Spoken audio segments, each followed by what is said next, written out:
Mabes Polri merespon soal temuan Indonesian Corruption Watch terkait masih aktifnya mantan penyidik KPK asal Polri AKBP Raden Brotoseno yang kembali bertugas di institusi Bayangkara usai bebas dari jeruji besi.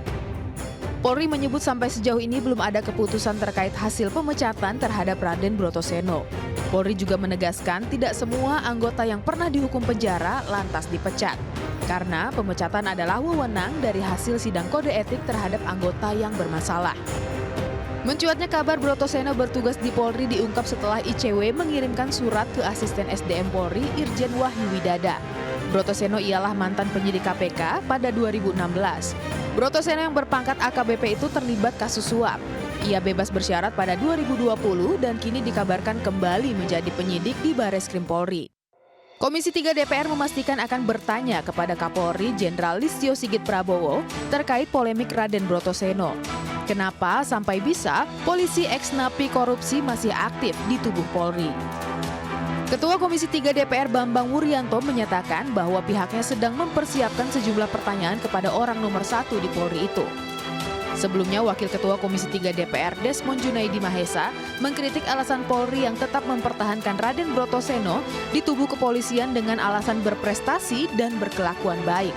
Perilaku baik dan prestasi Brotoseno yang diklaim Polri tentu menjadi tanda tanya besar bagi publik, mengingat rekam jejak Brotoseno yang merupakan ex-napi korupsi.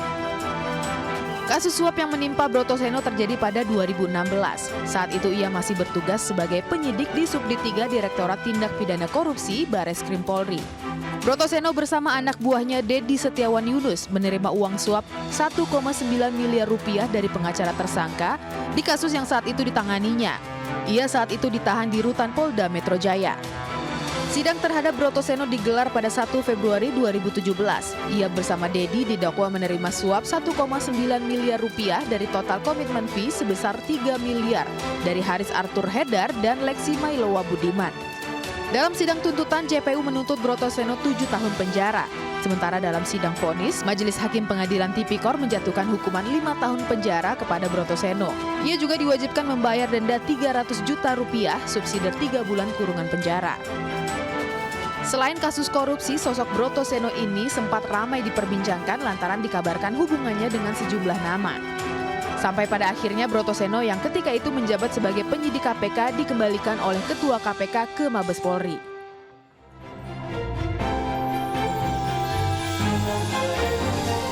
Pemirsa, status AKBP Raden Brotoseno yang masih bertugas di kepolisian padahal merupakan mantan narapidana korupsi menjadi sorotan. Indonesian Corruption Watch ICW dan Indonesian Police Watch IPW menilai Polri telah melanggar aturan. Sementara Kadif Propam Polri menyebut Brotoseno tidak dipecat karena berprestasi selama berdinas di Korps Bayangkara. Saya Ajat Turatma, Anda menyaksikan MNC News Prime.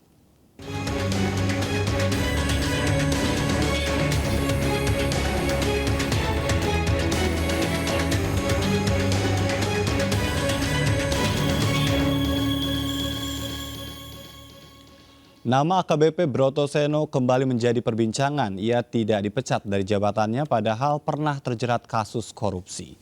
Raden Brotoseno merupakan lulusan Universitas Indonesia. Selama berkarir di kepolisian, ia pernah masuk dalam jajaran perwira menengah Bareskrim Mabes Polri. Kiprahnya di kepolisian berlanjut ke Komisi Pemberantasan Korupsi sebagai penyidik KPK. Ia sempat menangani kasus Angelina Sondak yang terlibat kasus korupsi pembangunan Wisma Atlet Hambalang pada 2011. Pada tahun 2016 ia ditangkap Divisi Propam Polri atas kasus suap senilai 3 miliar rupiah. Brotoseno divonis bersalah dan dipenjara selama 5 tahun oleh Majelis Hakim Pengadilan Tipikor Jakarta. Meski dihukum penjara, AKBP Brotoseno tidak dipecat oleh Polri. Ia hanya disanksi berupa permintaan maaf dan demosi dalam sidang Komisi Kode Etik Polri. Propam Polri menjelaskan alasan Raden Brotoseno tidak dipecat dari institusi kepolisian. Kadif Propam Polri Irjen Pol Freddy Sambo menyebut Raden Brotoseno berprestasi berdasarkan pernyataan dari atasannya di kepolisian. Keputusan tidak dipecatnya Raden Brotoseno tersebut berdasarkan hasil putusan sidang Komisi Kode Etik Polri. Pelaksanaan sidang berdasarkan putusan pada tanggal 13 Oktober 2020 lalu. Irjen Verdi Sambo mengungkapkan pertimbangan lain, yakni kasus korupsi Brotoseno tidak dilakukan sendiri, tapi melibatkan terpidana lain atas nama Haris Atur Haidir selaku penyuap. Pemirsa, terkait dengan polemik Brotoseno, Wakil Ketua Komisi 3 DPR RI Desmond Mahesa melayangkan kritik kepada Polri karena tidak memecat Raden Brotoseno. Desmond mempertanyakan klaim Polri yang menyebut Brotoseno berkelakuan baik dan berprestasi. Desmond mempertanyakan klaim Polri yang menyebut Brotoseno memiliki prestasi. Ia menilai keputusan Polri tersebut untuk mempertahankan Brotoseno justru merusak citra dari Korps Bayangkara. Nama Brotoseno kembali menjadi sorotan pemirsa, namun tidak hanya dirinya, kini Polri juga sebagai institusi disorot publik karena tidak memecat Brotoseno meski pernah menjadi narapidana kasus suap dengan hukuman 5 tahun penjara. Sudah hadir di studio Kurnia Ramadana, peneliti dari ICW. Selamat malam. Selamat malam, Mas. Terima kasih sudah hadir. Kita akan berbincang banyak karena ICW ini yang memulainya ya.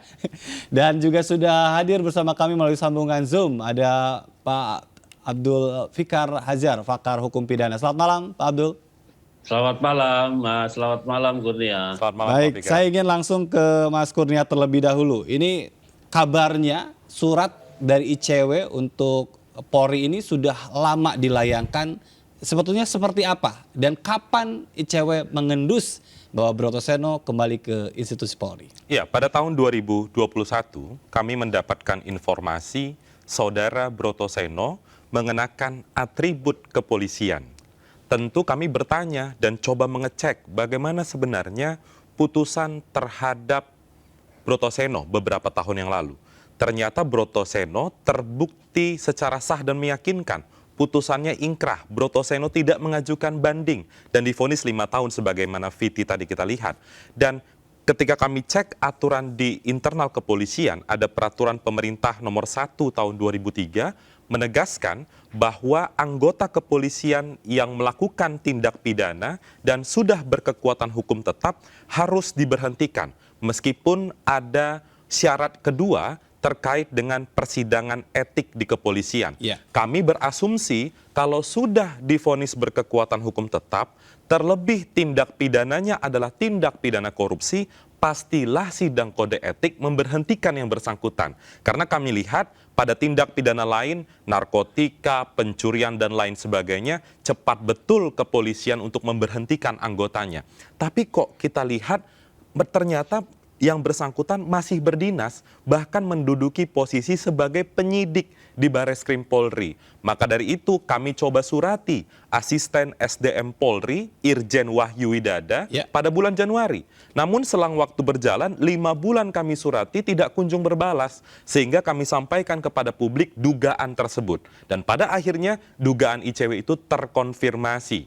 Ini juga menjadi pertanyaan, kenapa harus viral dulu? Baru mereka klarifikasi. Iya, tapi salah satu jawabannya adalah pada saat menyampaikan jawaban dari surat ICW itu tidak ada keputusan sidang kode etik tersebut yang memecat Brotoseno. Apakah itu bisa diterima? Itu menjadi perdebatan memang, kami pada posisi tidak menerima putusan itu. Kalau kita cermati satu persatu, misalnya yang pertama, sidang kode etik itu mengatakan pihak penyuap Brotoseno sudah divonis bebas pada tingkat kasasi. Ini kontradiksi karena putusan etik poin pertamanya justru menegaskan perbuatan Brotoseno diakui oleh majelis etik adalah perbuatan korupsi. Jadi tidak relevan lagi dikaitkan dengan pihak penyuap satu. Yang kedua, Brotoseno berkelakuan baik saat menjalani masa pemidanaan. Menjalani masa pemidanaan dan berkelakuan baik memang kewajiban warga binaan dan tidak tepat dijadikan dasar memperingan. Yang ketiga tadi yang sudah sempat disebutkan, berprestasi. Ini tentu masyarakat tertawa mendengar logika seperti itu karena seorang terpidana kasus korupsi, apalagi dia penegak hukum, melakukan kejahatan dalam konteks penanganan perkara, di mana prestasinya?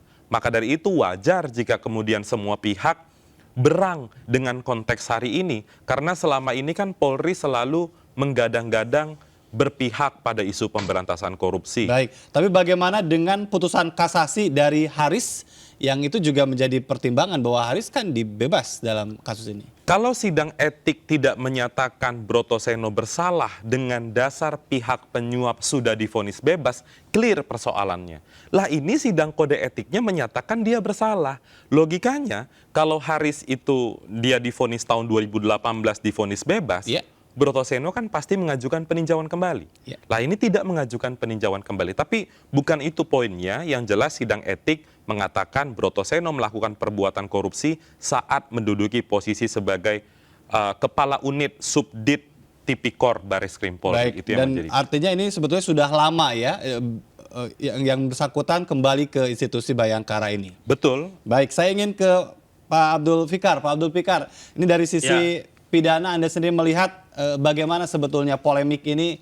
Apakah memang berbicara tentang orang yang sudah menjalani pidana, ya, apakah tidak pantas disebut sebagai orang yang memang memiliki prestasi lagi begitu? Ya, saya kira itu kan penilaian faktual gitu. Tetapi sebenarnya vonis pengadilan itu sudah mengindikasikan bahwa orang itu sudah dihukum gitu karena kejahatan yang dilakukannya gitu. Ya. Ya. Artinya memang secara sosiologis dia sudah dikelompokkan menjadi orang jahat. Karena itu dia dihukum gitu 5 tahun ya dan menjalani hukuman gitu. Nah, yang jadi soal sebenarnya ketika Polri menjawab dan kita melihat ada peraturan pemerintah nomor 1 tahun 2003 tentang yang bisa menjadi dasar pemberhentian seorang anggota polisi. Nah, memang di dalam aturan itu ada dikotomis, ada yang ambigu, ada aturan yang ambigu. Yang mana itu? Di satu sisi, orang yang sudah divonis itu bisa menjadi dasar pemecatan ya seorang anggota kepolisian. Tapi di sisi yang lain ada juga berdasarkan pertimbangan pejabat yang berwenang. Nah, ini yang dilawankan. Mestinya mestinya tidak peraturan seperti ini tidak berlaku gitu. Artinya karena apa? Karena masa vonis pengadilan dilawankan dengan keputusan pejabat, iya kan? Di satu sisi ini putusan pengadilan, di sisi yang lain ini cuma keputusan administratif seorang pejabat berwenang. Nah, ini kan jadi kalau menurut saya enggak di dalam negara. Tapi hukum jika mengacu pada peraturan tersebut, apa yang sekarang terjadi di mana AKBP Brotoseno kembali bertugas dengan tadi ada peraturan yang menjadi dasar hukum, tidak salah dong? Secara yuridis itu ada pegangannya gitu, tetapi aturannya sendiri bermasalah sebenarnya gitu ya. Aturannya sendiri bermasalah. Masa putusan pengadilan dilawankan dengan putusan seorang pejabat ya yang berwenang gitu. Kalah dimanapun, ini negara hukum gitu. Baik. Itu peraturannya yang menurut saya harus diperbaiki. Peraturannya itu yang ambigu dan kalau menurut saya nggak jelas, menjadi sesat tuh peraturan seperti itu. Baik, tapi dengan peraturan itu ya sangat mungkin tidak hanya AKBP Brotoseno yang diperlakukan seperti itu dong ya? Oh ya pasti. Banyak itu membuka peluang yang lain-lain juga gitu loh. Membuka peluang bahwa meskipun orang sudah melakukan kejahatan, bahkan sudah dihukum, bahkan sudah dijalani hukumannya, masih tetap bisa berada di lingkungan kepolisian. Padahal sebenarnya kalau dihayati, kepolisian itu kan dia punya 3 fungsi sebenarnya. Baik. Ya, selain penjaga keamanan dalam negeri, dia penegak hukum. Nah, kalau penegak hukumnya seperti ini, gitu ya, memperlakukan penyidiknya sendiri seperti itu, yang jelas-jelas sudah dihukum. Baik, gitu tapi kan? Pak Abdul Fikar, ini kalau berbicara tentang sudah menjalani masa hukuman, tentu saja kan harus ada rehabilitasi. Masih pantaskah orang yang ingin mengabdikan diri kepada institusi Polri dalam hal ini, kita tolak dalam hal ini? Kan sudah menjalani hukuman 5 tahun. Bukan soal ditolak atau tidak ditolak. Tadi kan saya bilang, ketika Polri mengambil dasar hukum itu, ya, itu dia tidak salah. Aturannya yang keliru kalau menurut saya itu.